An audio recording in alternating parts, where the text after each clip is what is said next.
So ngayong araw mga boss, sasamahan nyo pala ako dahil for today's video, papalitan natin ng bagong remset yung project drag bike natin mga boss ko.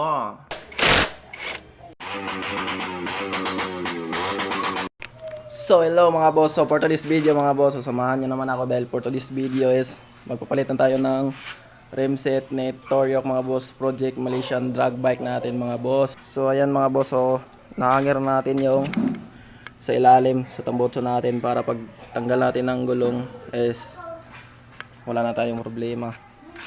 So ito yung ginawa nating mags mga boss, pang Malaysian drag Malaysian concept na reader.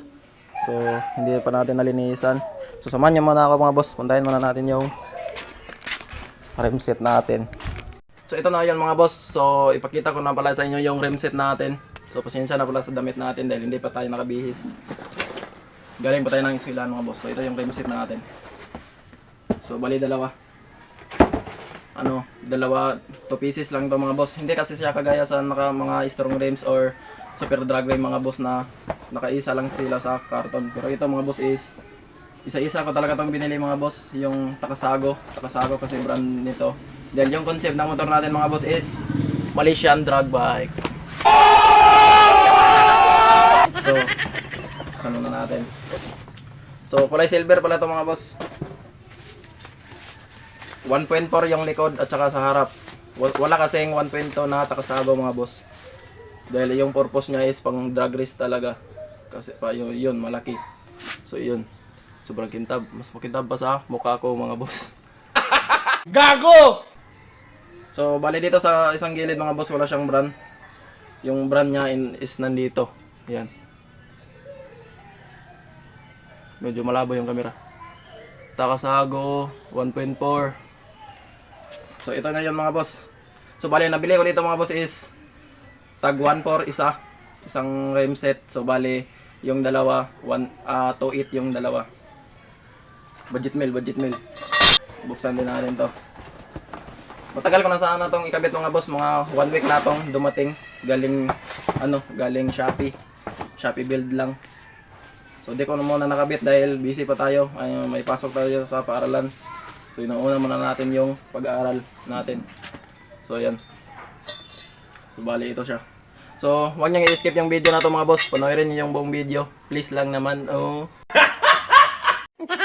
So dito muna tayo mga boss. So tinanggal ko muna yung gulong natin. So inuna ko muna tinanggal yung sa unahan mga boss. So medyo nag-stack up pa yung ihi natin. So yun, natanggal na. So dito na naman tayo sa bandang likod mga boss. So napaka-basic lang naman tagalin yan mga boss. Basic lang sa salita, 'di ba? At yun na nga mga boss, nag-ready pala ako dito ng karton. So ang karton yung ginamit ko mga boss yung sa karton sa rimset natin. Dahil yun yung gawin nating hapin mga boss para hindi na madagdagan yung gasgas ng remset natin. So bali tinanggal ko na yung mga sprocket at saka disc. At para na din hindi na tayo mahirapan sa pagtanggal ng gulong natin mga boss. At dito na naman tayo mga boss isa-isa ko na nga palang niluwagan yung spoke natin. Dahil yung remset natin sa likod mga boss ay ibabalik lang natin yung spoke niya dahil bago pa naman yan. So yung sa harapan na lang yung papalitan natin mga boss dahil yung ginamit natin sa harapan ay Yaguso yun, tapos kinalawang na. So papalitan natin ng bagong spoke na Takasago rin mga boss. Tanggal natin yung spoke natin. So ang gamitin natin spoke dito is ito Takasago rin. So yung rimset natin is Takasago. So Takasago din yung gamit nating spoke. So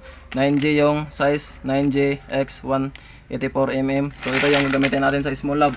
So basic lang yan pagkabit mga boss. Ganito lang, punurin nyo.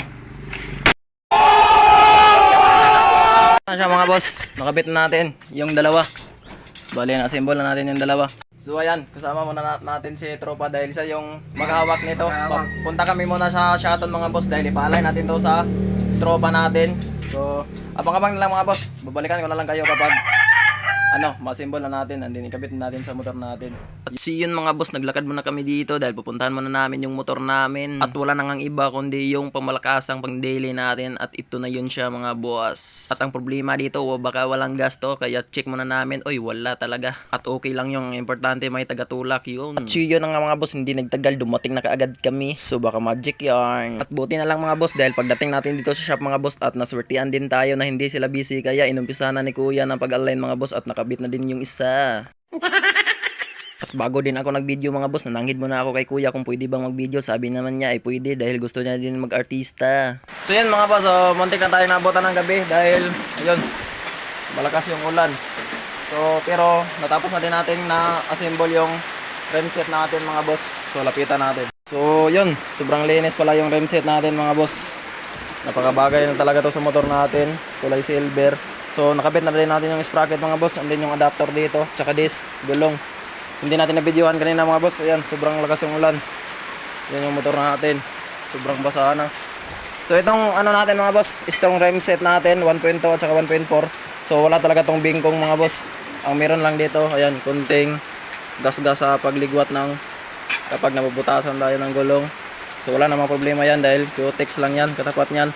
So binta na lang natin to ng mura mga boss. So PM lang kayo sa may gusto dito. So strong rims to mga boss.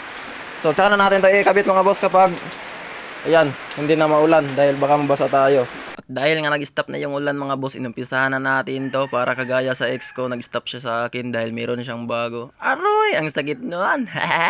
Oh! Gago! At dito na nga pala tayo mga boss, niready ko na nga pala yung gulong sa likuran at saka yung pinakamalasang tools natin at kinabit ko na nga din yung ehe at saka yung kadena natin para na din makabit na din yung tornilyo at saka hinigpitan ko na. At dahil nga nakabit na natin yung sa likuran mga boss, isunod ko muna yung dito sa unahan. Subali isa-isa ko nga palang ikabit yung spacer mga boss bago ko ipasok yung ehe. Subali pagpasok ng ehe, dahan-dahan ko muna baka masaktan yung ating bearing. At saka na natin hinigpitan ng maayos. O diba? Sobrang tindig na. Kasabi ka na lang talaga na wow, yamis. At dahil sa sobrang excited kong mga boss, meron nga pala akong nalimutan yung alin sa ating axle. Buti na lang nauna-unaan ko dahil kung hindi, kuyaw talaga. At yun mga boss, sa wakas tatapos na din natin nakabit lahat. So ipusin muna natin yung tools natin mga boss para hindi na mabasa sa ulan. At sa habang nagbibideo pala tayo dito mga boss, di ko alam na meron palang nanood sa atin sa itaas. Tino-auto. Bye! Shout out! Shout out! Gago! At hanggang dito na lang pala yung ating video mga boss. Bye-bye! Baka may nakalimutan tayo, yung kapirasong montage. Feel where I'm coming from, regardless of the things in my past that I've done. Most of it really was for the hell of the fun. On a carousel, so around I spun. With no direction, just trying to get some. Trying to chase skirts, living in the summer sun. And so I lost more than I had ever won. And honestly, I ended up with none. There's so much nonsense that's on my conscience. I'm thinking maybe I should get it out. And I don't wanna sound redundant, but I was wondering if there was something that you wanna know. But never mind that, we should let it go.